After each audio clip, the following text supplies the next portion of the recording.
Assalamualaikum warahmatullahi wabarakatuh. Perkenalkan, nama saya Eva Trisintiawati dengan NPM 247544048 dari kelas 4B. Di sini saya akan mempresentasikan tentang pelaporan keuangan di perkebunan kelapa sawit dalam mata kuliah akuntansi pertanian. Konsep dasar pelaporan keuangan perkebunan. Pelaporan keuangan pada industri perkebunan kelapa sawit memiliki karakteristik khusus karena perusahaan mengelola aset biologis berupa tanaman kelapa sawit yang mengalami pertumbuhan dan perubahan nilai dari waktu ke waktu. Selain itu, industri ini memiliki siklus produksi yang panjang, mulai dari pembibitan tanaman belum menghasilkan hingga tanaman menghasilkan hingga peremajaan tanaman. Tujuan pelaporan keuangan sendiri itu ada menyajikan informasi posisi keuangan perusahaan, menunjukkan hasil usaha dan arus kas perusahaan, lalu membantu investor, kreditur, dan manajemen dalam mengambil keputusan ekonomi. Nah, laporan keuangan perusahaan perkebunan sendiri itu terdiri dari laporan laba rugi, laporan posisi keuangan, laporan arus kas, catatan atas laporan keuangan. Pertama adalah laporan laba rugi. Laporan ini menunjukkan pendapatan dan beban perusahaan selama satu periode. Pendapatan utama perusahaan sawit yaitu dari penjualan CPO, penjualan kernel, penjualan TBS, lalu beban utamanya itu ada biaya panen dan pengangkutan, biaya pengolahan PKS, amortisasi tanaman menghasilkan, dan terdapat juga akun khusus yaitu keuntungan atau kerugian perubahan nilai wajar aset biologis dan produk agrikultur yang muncul akibat perubahan nilai tanaman atau hasil panen sesuai PSAK 241. Terus yang B itu laporan posisi keuangan menunjukkan aset, liabilitas, dan ekuitas perusahaan. Aset khusus pada industri perkebunan yaitu TBM. Lalu tanaman belum produktif atau TM, tanaman sudah menghasilkan TBS, mesin PKS, kendaraan, lahan, dan properti investasi. Lalu yang ketiga adalah laporan arus kas, di mana mengelompokkan arus kas menjadi aktivitas operasi, penjualan CPO atau TBS, pembayaran gaji, pembelian pupuk. Lalu aktivitas investasi itu pembelian mesin PKS, pengembangan TBS, aktivitas pendanaan itu pinjaman bank dan pembayaran dividen.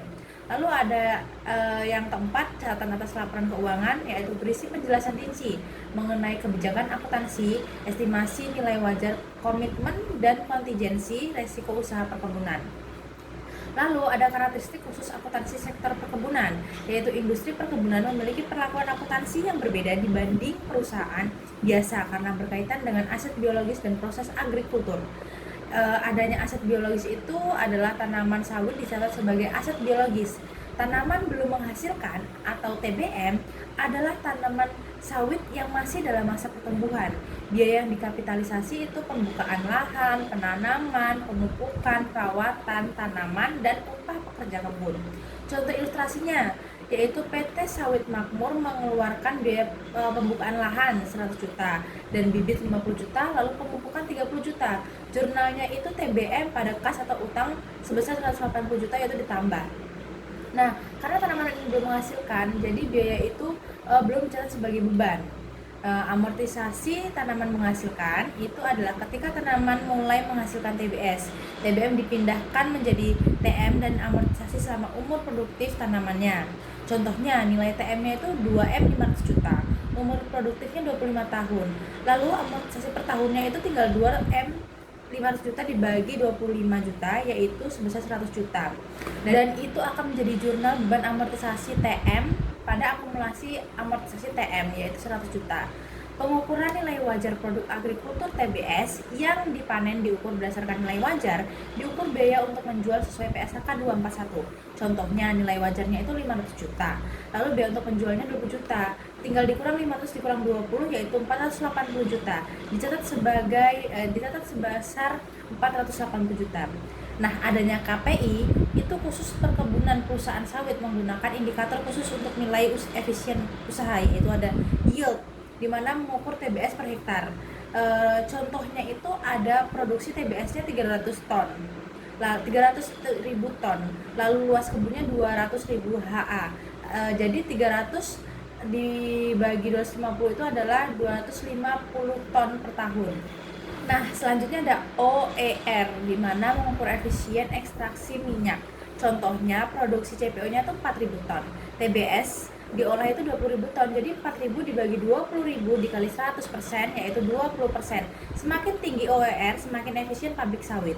Kesimpulan pelaporan keuangan perkebunan kelapa sawit memiliki kekhasan karena adanya aset biologis, siklus tanaman yang panjang, dan pengukuran nilai wajar hasil panen. Akuntansi sektor perkebunan tidak hanya fokus pada pencatatan transaksi, tapi juga memperhatikan pertumbuhan tanaman efisien, produksi, dan perubahan nilai agrikultur. Oleh karena itu, perusahaan perkebunan membutuhkan pelakuan akuntansi khusus sesuai PSAK 241 agar laporan keuangan dapat menggambarkan kondisi perusahaan secara akurat. Nah, cukup sekian presentasi yang dapat saya sampaikan. Jika ada kata-kata yang salah, saya mohon ampun, dan kepada Allah saya mohon ampun. Saya akhiri. Wassalamualaikum warahmatullahi wabarakatuh.